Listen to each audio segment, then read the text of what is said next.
The invasion of Libya in 2011 was a devastating event that has had a profound impact on the country and its people. The stated aim of the invasion was to protect the Libyans from the atrocities of the then leader Muammar Gaddafi.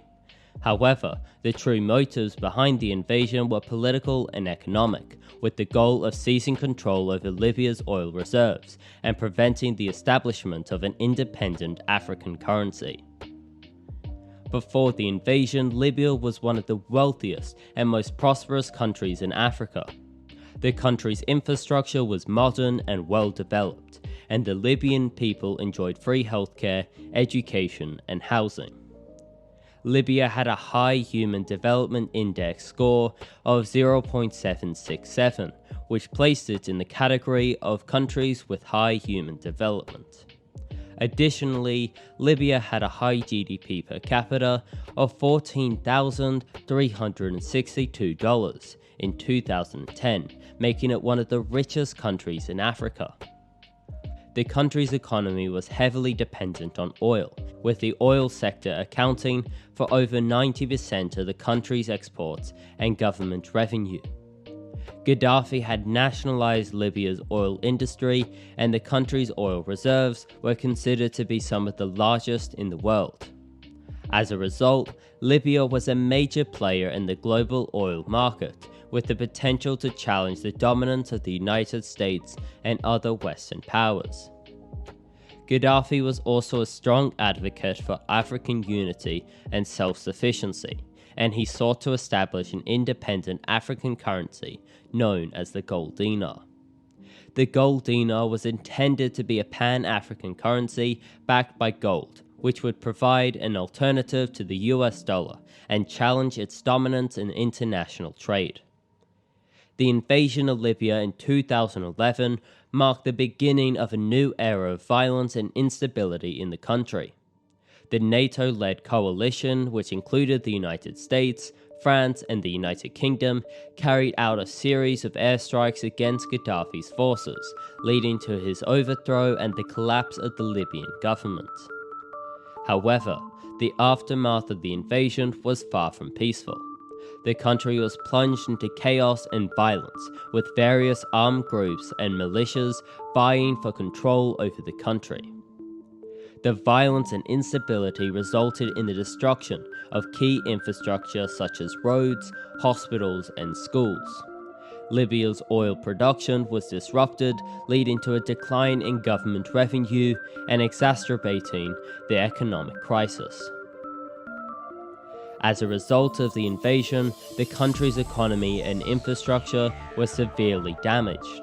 Libya's GDP per capita plummeted to $4,645 in 2016, and its HDI score has also decreased to 0.706. The country has been struggling with economic and political instability ever since, and there are few signs of improvement on the horizon. One of the most significant impacts of the invasion was the destruction of the gold dinar initiative. Gaddafi's plan to establish an independent African currency backed by gold threatened the dominance of the US dollar in international trade, and this was seen as a threat by Western powers. The gold dinar initiative was destroyed along with Gaddafi's government, and the idea of a pan-African currency backed by gold has yet to be revived. Since the invasion, Libya has become a haven for terrorist groups and armed militias, controlling large parts of the country. The humanitarian situation in Libya is dire, with millions of people in need of assistance. The country has been plagued by human rights abuses, including widespread torture and detention without trial. In recent years, reports of slavery in Libya have emerged, with migrants and refugees being subjected to forced labor and exploitation. According to the International Organization for Migration, there are currently over 654,000 migrants and refugees in Libya, with many being held in detention centers. These centers have been described as living hell. The detention centers in Libya have been criticized for their inhumane conditions, with reports of overcrowding, poor sanitation, and inadequate access to food and water. In addition, migrants and refugees in these centers are vulnerable to abuse and exploitation, with reports of rape, torture, and forced labor. Slavery is also a significant problem in Libya today. In 2017, a CNN investigation revealed that migrants and refugees in Libya were being sold at slave markets. The investigation documented the sale of men, women, and children for as little as $400, and revealed that many of these people were being subjected to forced labor and sexual exploitation. This situation in Libya is further complicated by the involvement of outside powers who are supporting various factions and militias in the country. This has turned Libya into a proxy battleground, with regional powers such as Turkey, Egypt, and the United Arab Emirates vying for influence in the country. The invasion of Libya in 2011 was not a spontaneous decision, but rather the result of a carefully orchestrated propaganda campaign that aimed to manufacture consent for military intervention in the country. Western powers, particularly the United States, the United Kingdom, and France, used a range of tactics to create a narrative that justified the invasion. One of the key tactics used by these countries was to demonize Muammar Gaddafi, the former leader of Libya, and portray him as a brutal dictator who posed a threat to regional stability. The mainstream media in the West played a critical role in this propaganda campaign, portraying Gaddafi as a ruthless dictator who was killing his own people and using his military to suppress dissent. To further bolster the narrative of Gaddafi as a brutal dictator, Western governments relied on a range of so-called humanitarian organizations and NGOs who provided evidence of human rights abuses and violence against citizens in Libya. These organizations, many of which were funded by Western governments, often relied on unverified or fabricated information to create a picture of a country in crisis. Another tactic used by Western powers was to emphasize the need for democracy and freedom in Libya, framing the invasion as a humanitarian intervention that aimed to liberate the Libyan people from the oppressive regime of Gaddafi. This narrative was used to justify military action, even though there was no clear plan for how to stabilize the country after the fall of Gaddafi. Finally, Western governments used economic interest to push for military intervention in Libya.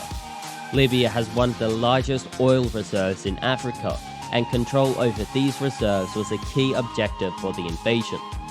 In addition, Gaddafi has been a vocal critic of the global financial system and had advocated for the creation of an independent African currency. This posed a direct threat to the economic interests of Western powers and was another factor that contributed to the decision to invade Libya. While Muammar Gaddafi is often portrayed in the Western media as a brutal dictator, he did implement a number of social welfare programs that improved the lives of the Libyan people. Under his leadership, Libya made significant progress in areas such as healthcare, education, and gender equality.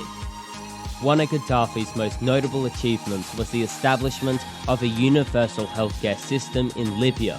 The government provided free healthcare to all citizens and invested heavily in building hospitals and clinics throughout the country. As a result, Libya had one of the highest life expectancy rates in Africa, and the country's healthcare system was regarded as one of the best on the continent. Gaddafi also made significant investments in education, with the government providing free education to all citizens. The literacy rate in Libya increased from just 10% in 1951 to over 80% by the time Gaddafi was overthrown in 2011.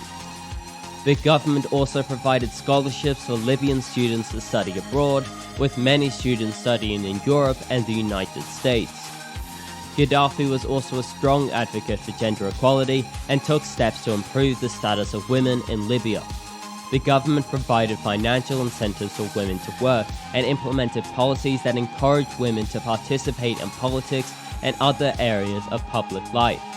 As a result, Libya had one of the highest rates of female labor force participation in Africa. In addition to these social welfare programs, Gaddafi also invested heavily in infrastructure projects that improved the country's economy and standard of living. The government built new roads, bridges, and other public work projects, and invested in the development of the country's oil industry.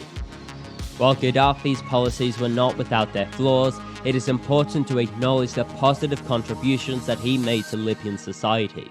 The social welfare programs that he implemented helped to improve the lives of many Libyans, and the country made significant progress in areas such as healthcare, education, and gender equality during his time in power. In conclusion, the invasion of Libya in 2011 was a tragic event that has had far-reaching consequences for the country and its people. The invasion was carried out for political and economic reasons, with the aim of seizing control over Libya's oil reserves and preventing the establishment of an independent African currency. I personally support Gaddafi because of his support for the IRA during the Troubles. Gaddafi's support for the IRA was controversial, and it drew condemnation from many countries, including the United States and the United Kingdom.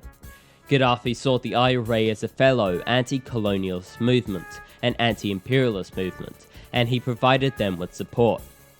In the 1970s and the 1980s, Gaddafi supplied the IRA with weapons such as rifles, machine guns, and explosives. He also provided them with training in the use of these weapons and allowed the IRA members to train in Libya.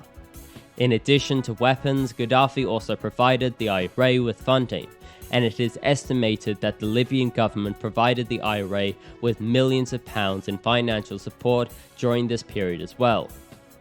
What a legend he was. Anyway, thank you for watching this video.